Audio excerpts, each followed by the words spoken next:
Hello everyone, my name is Evie Lupine. Welcome back to my channel, and today I have another video for you all. Today I am going to be talking more in depth about a subject that I covered on my live stream from last week, and that is gaslighting in BDSM. This is something where I had kind of still been forming my thoughts about it and had just sort of had a really raw reaction to it while I was doing the live stream, and now that I've had some more time to kind of process it and read some comments from you all and kind of think more about some questions you guys had about it that you brought up during the live stream, I think I'm ready to go more in depth into that subject. So in this video, what I'm going to be doing is one, more fact-based, what is gaslighting, sort of in a larger sense of what it is, what does it mean, just very much definition, what is it? And on the other side, I'm going to be giving more opinion-based stuff. So why do people use the term in BDSM? Should people be using the term in BDSM? Why might it be appealing for some people? You know, all that stuff. Gonna be more opinion-based in sort of the latter half of this video. So keep that in mind while you're watching. I am not here to kink shame anybody. I'm not here to tell anybody how they should be doing their BDSM. I am not the BDSM police. I am simply offering my perspective on the use of this terminology, hopefully to lead people to have a more nuanced view of how they should be using terminology or adopting terminology before they start to publicly use it on like social media platforms and things like that. So let's go ahead and get into it. Briefly do want to mention I am still suffering from bronchitis. It is what it is. I am on week 2 now. I am trying to make these videos. This may still be a little bit of a shorter one from my normal content. Just hopefully you don't find my voice distracting. I want to bring it up because I know if I don't mention it, I will get comments, people asking me if I'm okay, if I'm sick, all that stuff. I have bronchitis, guys. It's okay. My voice just sounds like shit, but here we are. Okay, let's talk about gaslighting. Number 1, what is gaslighting? I will be linking to some videos and some other references down below that you guys should check out where you can go more in depth about gaslighting tactics and what it is more in depth. This is just very, very brief overview. This is not complete at all, but for the sake of having this conversation, gaslighting is an abuse tactic whereby an abuser causes the victim to doubt their own perception of reality, their own perception of their feelings or events, taking advantage of humanity's natural flaws in our memory. Because for most people, we understand that we don't remember everything perfectly, that things are sometimes missing. It's easy to misremember things or to forget stuff or not pay enough attention. And what somebody who is gaslighting does is they basically cause somebody to not fully believe themselves and believe what their own memories are telling them is the reality of the situation. So, for example, this could be something where you promise to pay back a friend for dinner, and this can be something that happens in romantic relationships, friendships, work relationships, parental relationships. All kinds of relationships can experience gaslighting, but this could be something where you have a situation where you promise to pay a friend back $20 from when they bought you dinner, and yesterday you gave them those $20 back. Somebody who is gaslighting would tell you that, oh no, I never got the money, I never got the $20, you didn't give it to me yet. And then you go, oh well, maybe I forgot to pay them back, and I don't want to, cheap out on them. I don't want to cheat them of the money that's rightfully owed to them that I promised them. So you give them another $20. Now this could be something that is purposeful. This could be something where the person who is gaslighting is purposely attempting to take advantage of the situation.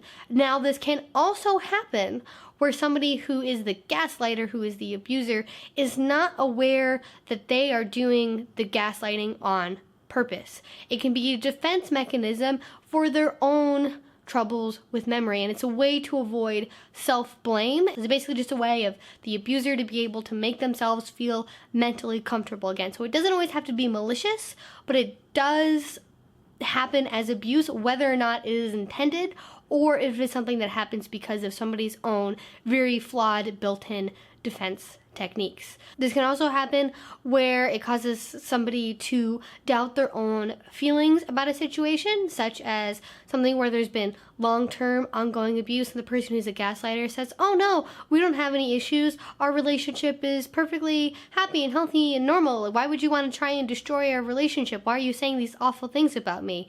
And then that causes the person who's being gaslighted to doubt whether or not they actually experienced the abuse that they did, whether or not they have valid feelings. So basically all of this is a way of causing one person to no longer be able to trust their own experiences of the world. And it's something that is a very big issue, and it's something that I think is a very serious issue, and it's something that's come up a lot in the last year or two, partly because of the political climate, partly because it's just something that has been picked up by media and has been talked about more as we are talking more about things like sexual abuse, talking about relationship abuse in a very large ranging scope now. I think it's good that we're talking about it, but when terms get brought up in a very large framework and a lot of people are talking about it, sometimes it gets adopted for other uses, and this has kind of been what has been happening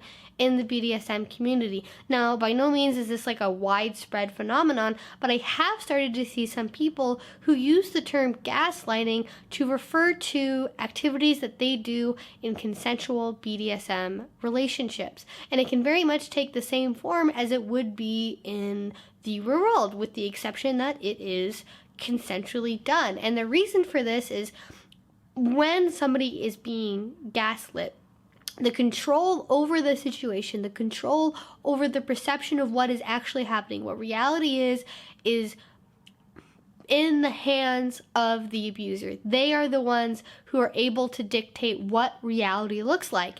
And because we're kinky people and we're perverts and we love being able to find new ways to give up and have control over other people, of course people are going to pick up on this term and be like, that is a great way to do some really high level fucked up power exchange.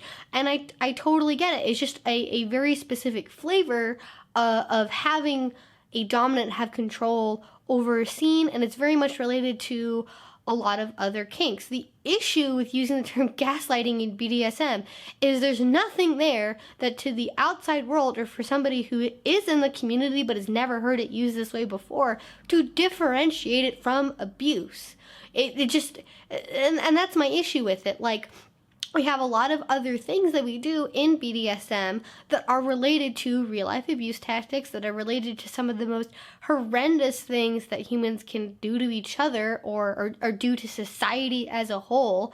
And we have related terms that we use, but we are very careful with the language that we have chosen to adopt to make sure that there is no confusion about whether or not abuse is actually taking place. So, for example, when we talk about consensual non-consent, when we talk about rape play, we call those things rape play and consensual non-consent in order to properly differentiate them from abuse or rape.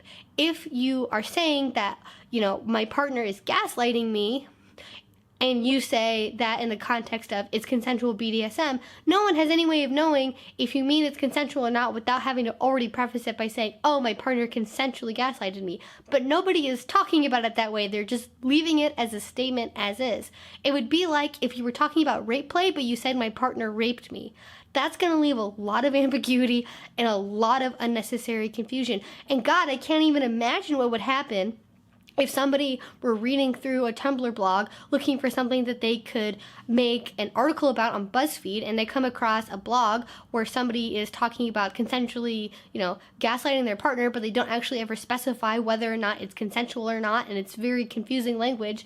And then suddenly we have a situation where people believe that, oh, this is why BDSM is abusive. It's just one of those things where it's like we don't need another excuse for the larger world to point at BDSM and go, look, this is abusive, this is wrong. Can you believe that people are actually using abuse tactics in their relationship and getting away with it because they are saying it's BDSM? And we should not want to have association that strong between actual fucking abuse and consensual BDSM. So I think that what we should do is, if you are somebody who enjoys the aspects of gaslighting as it relates to the person who is the gaslighter, having control over reality, there are already so many tools at your disposal to create that same kind of feeling in a scene, that same kind of relationship. We already have terminology and ways of doing play right there that we already have. And so that would be things like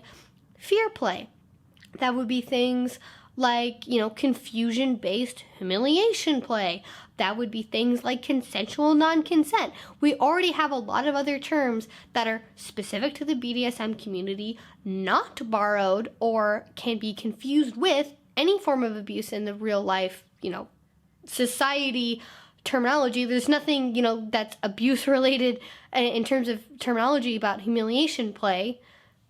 That's not going to cause any, horrific potential confusion between abuse and BDSM that we already deal with enough. So I think if you want to talk about gaslighting, you want to talk about that relationship, either we should use some of our existing terminology at our disposal and maybe just have a little bit more of an in-depth conversation about when you are doing, confusion-based humiliation play. What form does that take? And then describe it, as opposed to just calling it gaslighting and have that be the end of the story. Because again, confusion, bad, not good for the community, potentially very damage causing. And if you do want to use the term gaslighting, maybe make sure you preference it with, consensual gaslighting or gaslighting play. Same thing that we do with rape play and consensual non-consent. And over time, we have come up with those terms because it's necessary for the health and the safety and the understanding of the community, so we can easily understand this is an abusive situation and this is a non-abusive situation.